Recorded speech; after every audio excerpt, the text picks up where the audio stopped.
What is happening, guys? Today I'm going to take a look at two of the top VPNs in the industry. That is ExpressVPN and Surfshark.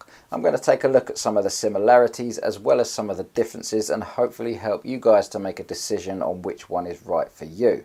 Now, if you did want to save any money when it comes to looking at these VPNs, I'll stick a link down in the description below and that will take you directly to the latest possible price. So let's not waste any time. Let's jump onto the computer and see what they have to offer. So on the left here we have ExpressVPN and over on the right we have Surfshark. Now before I get going, I just want to run a speed test to check the current speed of my home broadband. Now when using any VPN you have to expect some sort of drop in speed from your base internet speed.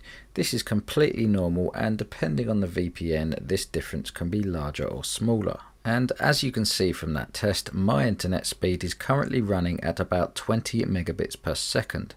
So what we're looking for now is to see how closely Express and Surfshark can match that speed. Now in my experience before, Express has always been the fastest VPN on the market. So I'm expecting it to perform very well here and come in very close to my base speed. And as you can see, as it's just settling there, it has come in at 19 megabits per second, which is very, very close indeed, and this really is unbeatable. Some VPNs will come close, but none quite as close as Express. So when we move over now to test Surfshark, what I'm expecting to find is that it's still pretty quick, but not quite as quick as its competition. Having said that, from my personal experience of using Surfshark before, I've never really had any issues when it comes to streaming content, and streaming content is one of the main things that you'd need a fast connection for. So I'd say that unless your internet speed is very slow to begin with, Surfshark will still do a good job here. And as you can see, it's just coming down to settle at its final speed, which is 15 megabits per second. So this is around about a 25% drop in performance. But whilst this is clearly below the speed of Express, it's certainly not the slowest VPN I've used. Now, one of the main things that people use a VPN for, including myself, is to unblock Netflix.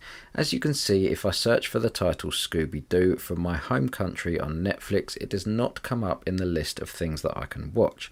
So this is where the VPN comes in. I can simply connect to a server in the United States, and then when I come back into Netflix and search for the same title, it will now think that I'm browsing from America. Therefore the title will be there available for me to watch. Now not all VPNs can do this, even though that most of them claim they can. That is because Netflix are constantly cracking down on this and they're constantly putting stops to the way that the VPNs work. However, as you can see with ExpressVPN, they're always one step ahead, and I've never once had a problem whilst using Express to unblock content on Netflix. And as you can see, if I try to do the same thing using Surfshark, it will also unblock Netflix and I'll also be able to watch the title here.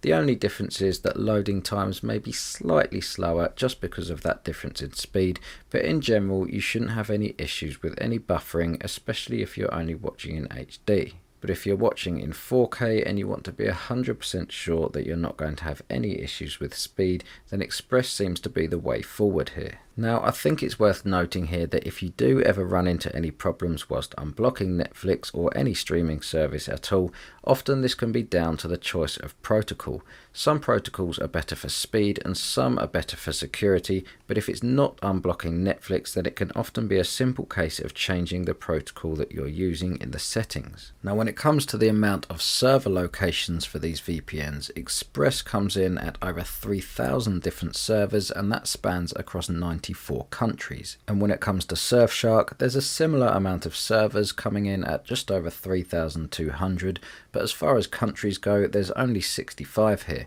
I mean, okay, 65 is still a lot, but compared with Express, that's around about 2/3 of the amount. For a full list of the countries that these VPNs can access, you can check out the links below and that will take you to their website where they have this data.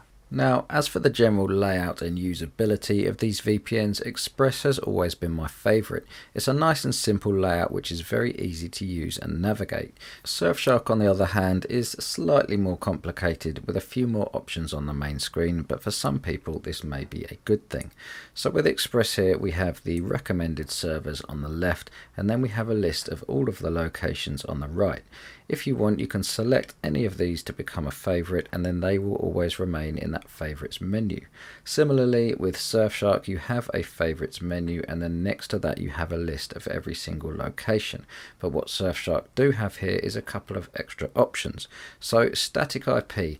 These are all different servers which will keep the same IP address every time you log on, whereas with most VPNs, every time you visit a server, it will give you a brand new IP address.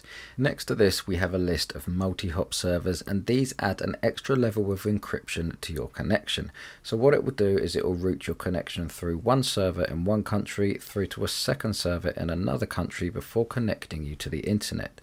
This way your encryption is doubled and there's no chance of anybody being able to trace your activity or access your personal data. So if you want to feel extra secure when using your VPN, this is something to remember. Now, something that both of these VPNs have in common is a built-in speed test, and this is actually quite rare throughout the VPN world. So what you can do is you can run this test and it will literally perform a speed test on every single server on the system.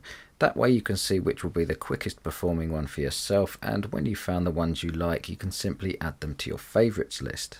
In terms of additional features, both Express and Surfshark make use of a kill switch, and they also make use of split tunneling. But Surfshark has an additional feature which I think is definitely worth mentioning.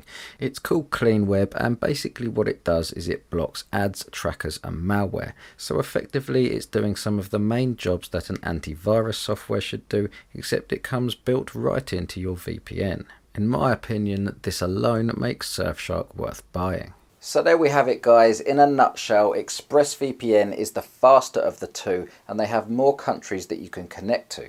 They do share some similar features such as the kill switch and the split tunneling, but Surfshark does have some extra features when it comes to the server selection. And that clean web feature really does stand out as being something which makes the price more worthwhile. Now when it comes to the price, Surfshark is usually cheaper than Express. But having said that, the reason why I'm saying usually is because there's often different deals or discounts available, as these companies are very competitive with each other. So what I'm going to do is I'll stick some links down in the description below, and that will take you to the latest possible deal that you can have at this current time. So when it comes to which one I personally recommend, well, I really think it depends on what you're going to want to use it for. If you're a slightly more advanced user, you might want to take advantage of those extra server options on Surfshark, but if you literally want the basics and you just want to be able to connect to other countries' Netflix for example, then Express is definitely the one I'd recommend. But one thing's for sure, both of these VPNs will do a very good job, and I'm sure you're not going to feel let down by either of them. So I hope this video has helped you to make a decision, and if it has, I'd appreciate a thumbs up and hit that subscribe button so you don't miss what I've got to come next. So as always, thank you for watching, stay safe online, and I'll catch you on the next video.